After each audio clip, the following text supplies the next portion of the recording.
வைகாசி மாதம் அமாவாசை முடிஞ்சு 3ஆம் முறை வளர்பிறை வரக்கூடிய திதி தான் ரம்பாதிதியை. ரம்பான வாழை, அதனால தான் இங்கே பார்த்தீங்கன்னா வாழை மரம் கட்டியிருக்காங்க.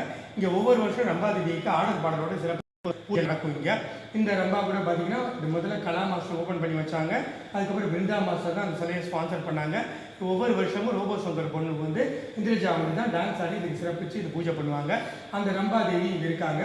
இது கலைகளுக்கும் குபேரனுக்கும் சம்பந்தம் இருக்குது அப்படிங்கிறது ஒவ்வொரு புராணத்திலும் ஒவ்வொரு பகுதியும் நமக்கு பார்த்தீங்கன்னா உணர்த்திக்கிட்டே வருது. இன்னைக்கு பத்ரிநாத் நீங்கள் பார்த்தீங்கன்னா பெருமாள் இருப்பார்.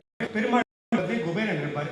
அந்த பத்ரிநாத் டெம்பிள் ஹிஸ்ட்ரியில் என்ன சொல்றதுன்னு கேட்டீங்கன்னா, எப்பெல்லாம் அந்த பத்ரிநாத் பெருமாள் வந்து மனசோர் வடிகிறாரோ அப்போ சொல்லுவாராம். குபேரன் என்ன பண்ணுவாராம், அந்த டீமை கூட்டிகிட்டு வந்து டான்ஸ் பெர்ஃபார்மன்ஸ் பண்ணி அவருக்கு சந்தோஷப்படுத்தப்படுத்துவாராம். அதனால தான் வந்து இந்த பத்ரிநாத்தில் பெருமாளுக்கு பக்கத்தே குபேரனை வச்சிருக்காரு அப்படிங்கிற மாதிரி அந்த பத்ரிநாத்தோட பெருமாளோட கலைகள் நமக்கு உணர்த்துது.